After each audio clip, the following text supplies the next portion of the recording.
Hey everyone, today I'm joined by my longtime friend and new coworker, Warwick McLaren. I'm really happy to have him on board. For those that don't know, Warwick has a great pedigree in this industry. He's worked on the Martech side, but he's also worked on the brand side, and now he is a part of 3L, bringing in that wealth of knowledge to all of our clients. So today I just wanted to dive into a number of things about the industry, introduce all of you who may not know him, but also give you an opportunity to learn more about him had you not had the chance to talk to him. So Warwick, why don't you say hello and give a little bit of background on yourself and the journey to this moment?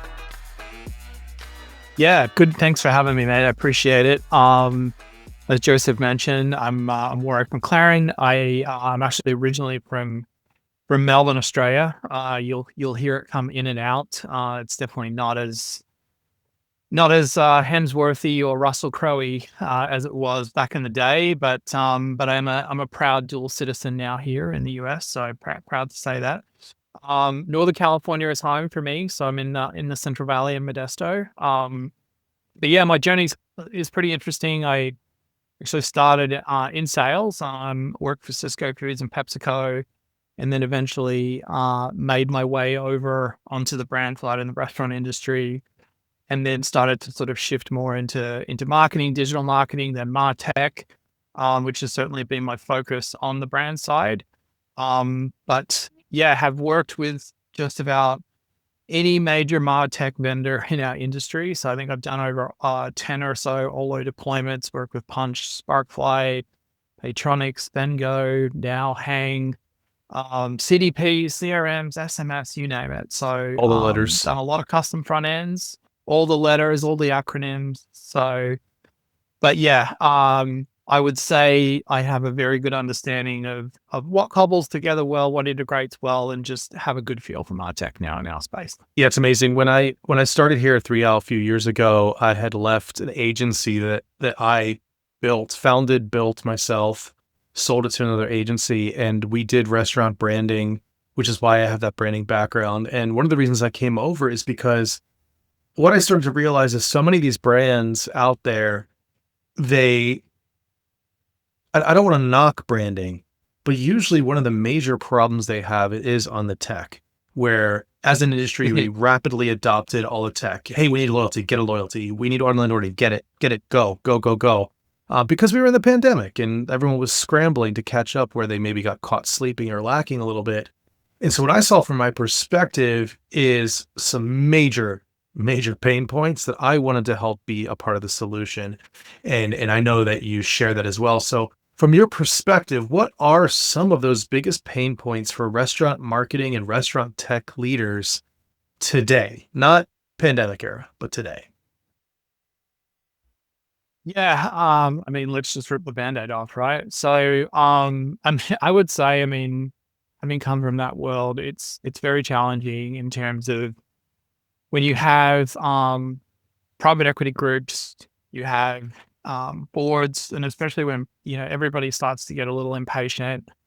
And that's just the nature of this industry. The immediacy for results creates a lot of pressure on teams. So that desire for constant same-store sales growth, it really just puts a lot of pressure on all the marketing groups, the tech groups, to have to deliver results. And so I think that, it puts you in a situation where you may now make a potential technology decision which is not beneficial long-term.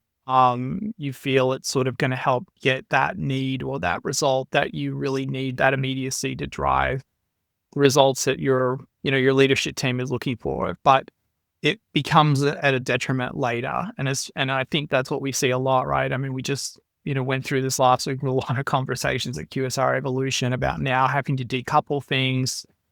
The industry's kind of shifted in a different direction. And so I think that's just a lot of the challenges that are there today. I think franchisee complexity is another one. Super challenging. I've been in both environments where I've had 100% corporate stores, 100% franchise, and the franchisee environment is really tricky, especially when you have very involved franchisees. You have franchisee boards to have to navigate. and they have influence over decisions as well. So it can be extremely frustrating when you want to move the ball in a certain direction, and perhaps your franchisees are just not as educated or up to speed on technology or needs that you wanted to implement. So it can make things a little prickly. And then obviously, lastly, I would say lean budgets and lean teams, and those are very, very tough things to overcome, depending on what the structure is of the brand. Obviously, budgetary constraints can obviously have a major impact on the software decisions that you're making, or decisions that you may potentially make that you shouldn't. So, and obviously, lean teams is just the nature of the PE environment. Sort of inexperienced teams and just not a lot of resources make things very, very challenging. Yeah, we talk so much about this gold standard that we want to build, or are building in most cases, I should say, and how we get there. And I think it's easy to forget that we are in a mix right now of rapid transition to a tech first industry. And while there are systems out there that I think are best in class, I think what we need to remember as an industry is that best in class is a variable definition based on the team. And you kind of touched on that. When PE or the board starts to strip away internal resources, the ability to manage highly complex but powerful tech diminishes. Yet who wants to be the person standing in front of the franchise group saying, hey, I did this more out of the box thing because quite honestly, we don't have the time or resources to make the better thing work. Essentially committing to the Band-Aid, to continue the metaphor. That's really problematic. And I think it's one of the reasons that are in the way of teams realizing maximum results from their efforts. What other things are in the way? What's stopping some of these teams from realizing the maximum return on their investment on tech, specifically in the digital experience, but also elements that are things that are ancillary to that, like quote unquote loyalty, CDPs, all that? Yeah, I mean, there's a little bit of overlap to the pain points piece, but I think, lack of time is definitely the big one. When you're talking, especially for the marketing team, and again, I think it's when you have not a very large team to play with in the first place. Everybody is extremely time poor, and so I think that's a real challenge. And so what ends up happening a lot of the time is that a software decision gets made. There's kind of a lot of hope that it's going to drive the results that we're ultimately looking for. But the inexperienced nature of these teams, and then just lack of time, it results in that individual or individuals not really going to the level of depth that's needed to extrapolate like maximum, out of that software. And so what ends up happening a lot of the time is that you're just doing very surface level things. It may even result in you doing just the same things that you were doing versus your previous provider. And so again, it's no fault of the software or the individual. It's just the nature of what everybody's up against. And so that's, a big piece. And then the other one I think is lack of training. Just lack of training on software, lack of training on how the software then ultimately impacts, customer journeys and how those things need to come together. There's just, I think, a huge gap right now in our industry. And we've certainly heard it repeatedly, at industry events, especially ones like Meg, where we've had very sort of intimate conversations, especially with younger folks in the industry, that's a huge need. And then I would say then in the tech lane, incorrect decisions on solutions, that fit with the current providers, or based on what long-term plans are. So, it's kind of repeating what I said previously, Right. but I think that's a big one. And it's just kind of, again, no fault of anybody, but just the forced nature of, a situation that someone might be in. So, rather than thinking sort of long term, you end up just making a decision of what makes sense today. And so I think that's a big piece of, challenges that teams have. Um, but I think that those are sort of the two key things for marketing and the tech side. Yeah, one of the things that becomes very difficult, I think, for leaders, especially in franchise systems where you're getting all this pressure from the board level and lateral leadership as well as upward from the franchisee level. And unfortunately, a lot of that pressure is coming from emulation or a perceived lack of something that is considered table stakes for brands. And oftentimes it's just wrong. So what I'm really leaning into is app. We need an app. We need an app.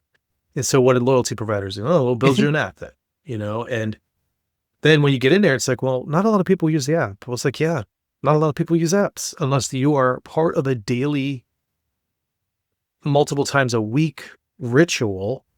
Apps really aren't hugely effective. And we know for a fact that Gen Z is constantly deleting and reinstalling apps as needed to mitigate and manage their lack of storage space, because God forbid they not take videos of themselves dancing in the mirror. But all that's very real. Yet franchisees we need an app. And you see the same thing with advertising. I've heard this directly from franchisees' mouths for small emerging brands. Why aren't there billboards? Why aren't there bus ads? Why aren't we seeing our brand everywhere? And it's like, dude, you pay 1% into ad fund. Yeah. Like, how far do you think that goes? But yet they want, Exactly. and which is why I always say, like, the last thing you should touch is the ad fund percentage, because their expectations don't discount just because you discounted. But when it comes to tech, I think there's a lot of, I just thought that this would be something that was part of it. And so I think there is what I encourage everyone listening to do is you really gotta not project what you want on the partners, but fully understand what they're able to deliver. Because I think there's a lot of like presumption that it's table stakes, or I just really want this vendor and I want this to be true, even though it may not be. And I think that's where the sophistication of the team really comes into play, and having a team large enough to actually steer the ship and keep the ship tidy and all that other stuff. What are some other things that leaders either are doing well or aren't considering well before jumping into building a tech stack? And then, of course, specific to what we do, which is jumping into a full custom build. Yeah, I mean, look, I think you summed it up well. And I think fundamentally the first question that I think teams have to be honest with themselves about is to have conversations with the people that are ultimately going to use the software and say, do you have the bandwidth to be able to take this on? Are we in a position where, you feel that you can do it? This is what's required. This is what, our goals are. And if the answer is no, then at least give you some options then to potentially look at outsourcing, having somebody else potentially, own running the software, et cetera. But I think at least it gives you choice up front before you make that commitment to the decision. And I think it's always inverse. It's, the software decision being made first. There's not even any thought potentially even being put into other partners. Is this even going to integrate well with other partners? We certainly hear that all the time, where there's just certain integrations that work better than others. Do you even understand the flow of how the data is going to move, or ultimately what platform are you going to be working from? Is everyone on the same page? Do you really understand all the workflows? So all of that, I think, needs to be taken into consideration before you're making a decision. I think just setting your teams up for success is so crucial if you want to extrapolate maximum value out of all these tools and be able to deliver the ROI that ultimately your senior teams are looking for and want you to deliver on. And then the same, obviously, more on the sort of tech architecture side, if you're sort of in those roles that, you're sort of being challenged with making more tech decisions, it's wise, I think, to make sure you're doing your due diligence, have conversations with third parties, do some sort of overview or workshop, something, with those that have expertise that have actually done it, so that you can talk through or even be shown blind spots that you just don't see. Because I think it only sets you up for success and ensures that not only you get the results short term, but if you want to potentially pivot later, or maybe you're going to make a POS change or something down the road, that you're not in a position where you're stuck, which is what happens to a lot of teams, especially when POS is sort of at the forefront of the decision. So, those are just some simple things. It might be Captain Obvious, but yeah, again, it's just, these are just little things that I think when done and put some, there's some thought put into it, it pays off later. Yeah, 100%. It's a glaring miss. And I think too many leaders, not to throw shade that way, because I understand the reality, too many leaders just simply either look at the logo wall for a partner, or they've had light discussions of like, hey, who do you use for loyalty? And they might say, Punch, Spend, Go, thanks, whatever. And that's good enough. But it's like, no. Really ask that question, like dig in. What do you like about it? What don't you like about it? How was the rollout?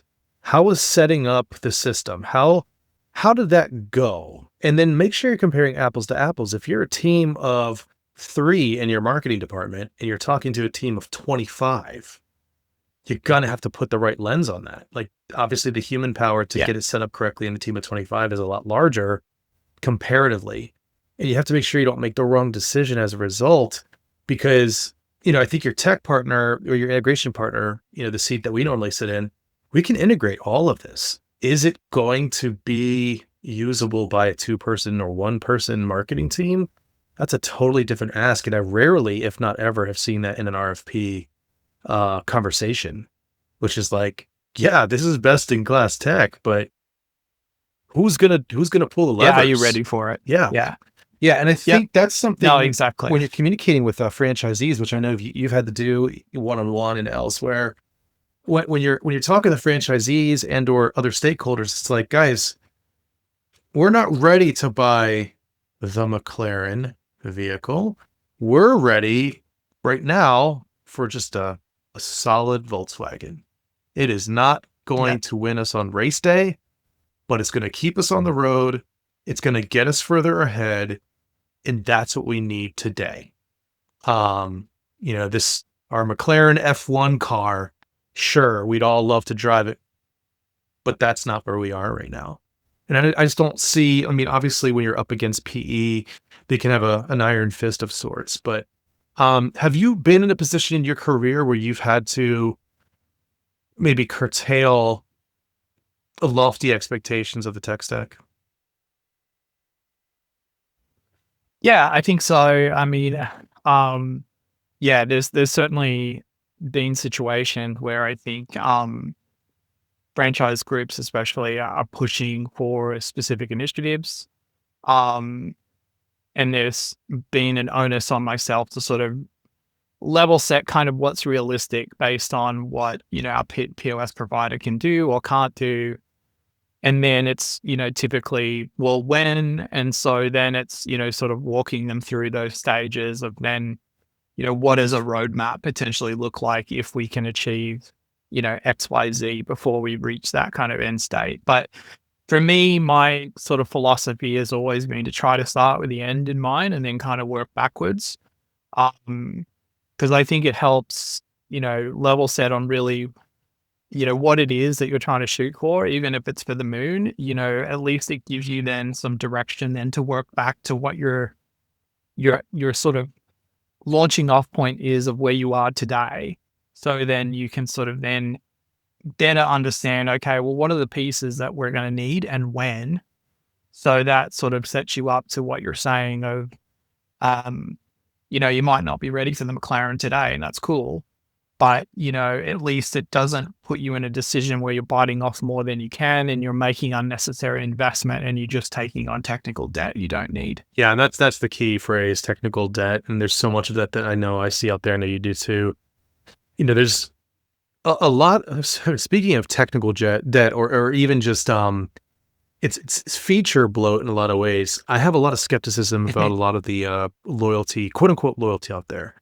One, I think the word loyalty is the beginning of the problem, because no tech system is going to actually build loyalty. A good case in point Right. is Lazy Dog's Campfire Club. It's actually not a loyalty program. It's simply I get an email. I pay $5 a month. I get some perks for this. I'm not tracking my points that I don't know their value. I just know that I'm getting them. I think that's where the complexities really come into play. And I know I was talking to someone or a few people at QS Revolution last week, and it's like, you know what really got me to choose or develop preference for a brand? It was the freaking punch card, man. Like, if I had a choice between Jimmy John's or Subway, and I had that punch card at Subway, lean a little more towards Subway because I want to get that end goal. It's so simple. I don't need to understand conversion rates of what those punches or stamps look like. I just know when I get 9, I'm gonna get a freebie. It's that simple. And yet we have gone so drastically far away from that, oftentimes navel gazing of how amazing these systems are. And look, man, I love our loyalty partners. I really do. But it's like, you know what? I don't know how much your point is really. I know how to earn it. I know $1 equals a point. But how many points do I actually need to do a thing?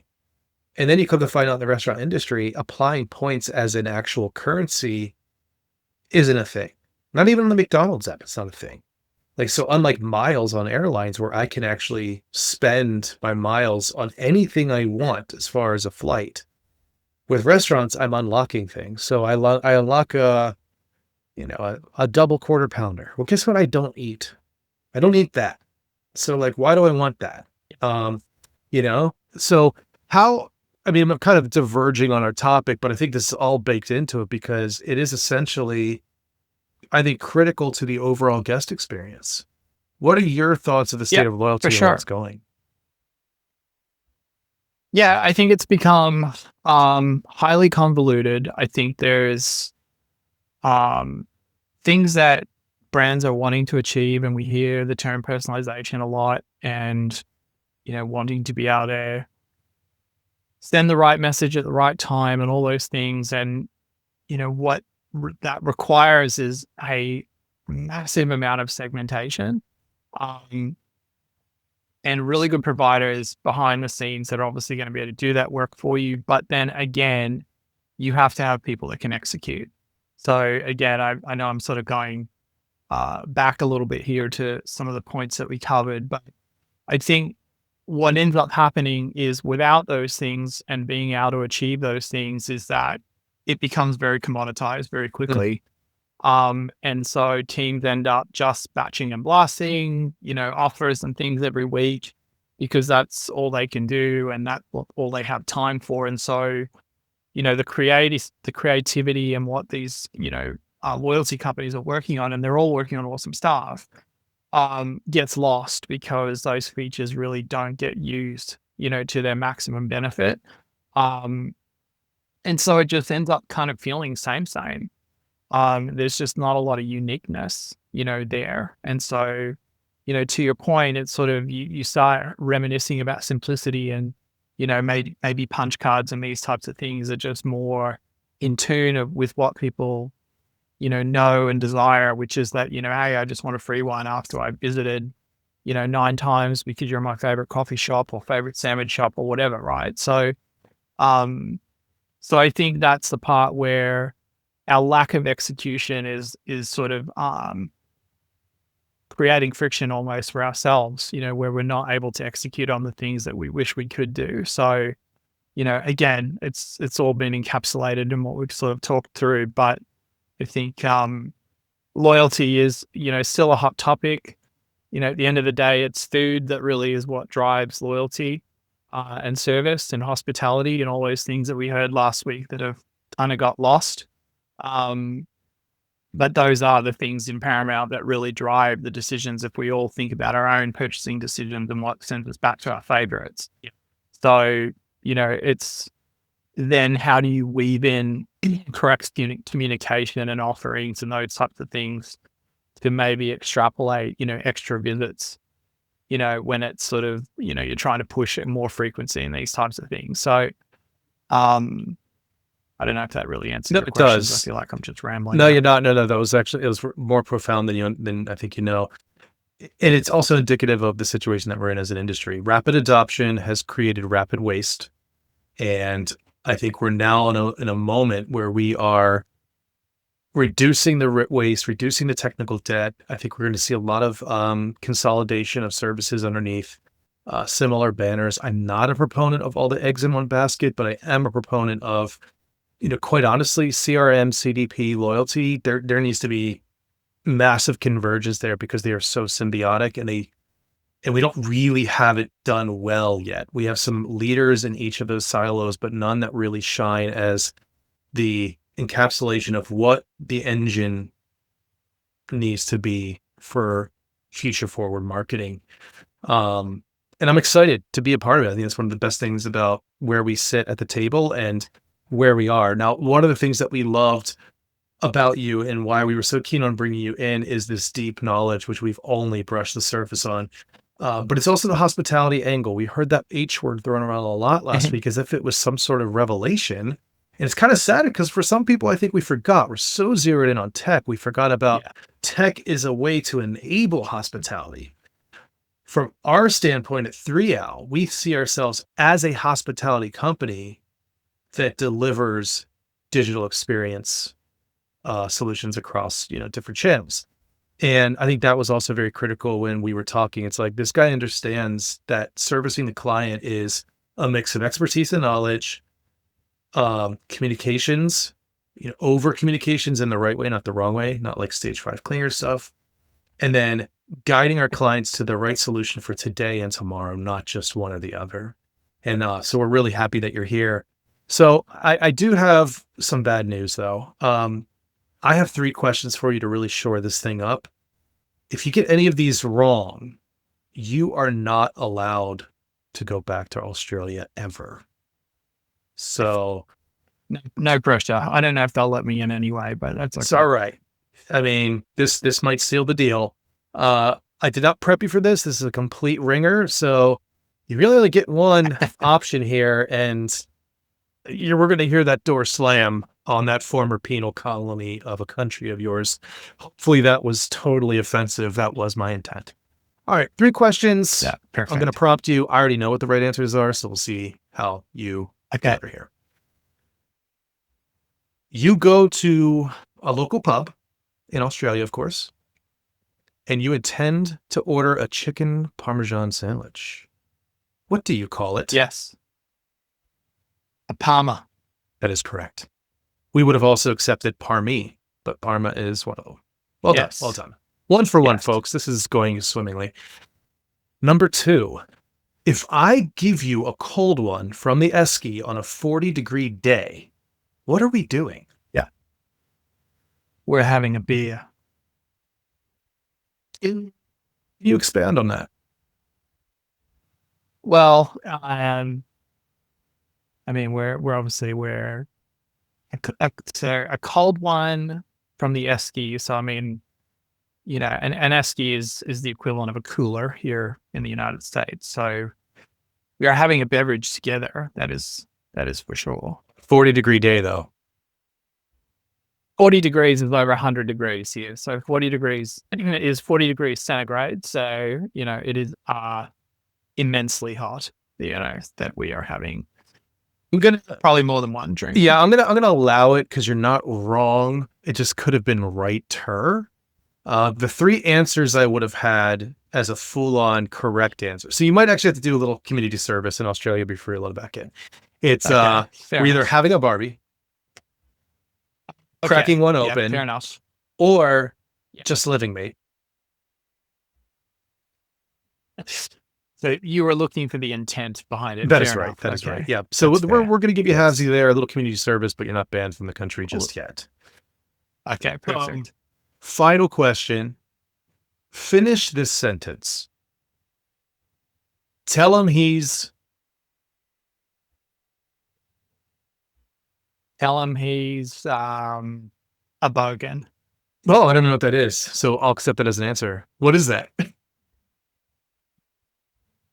It's typically someone of trashy nature, let's just say trailer trash, is probably the appropriate comparison here in the US. So, Like it.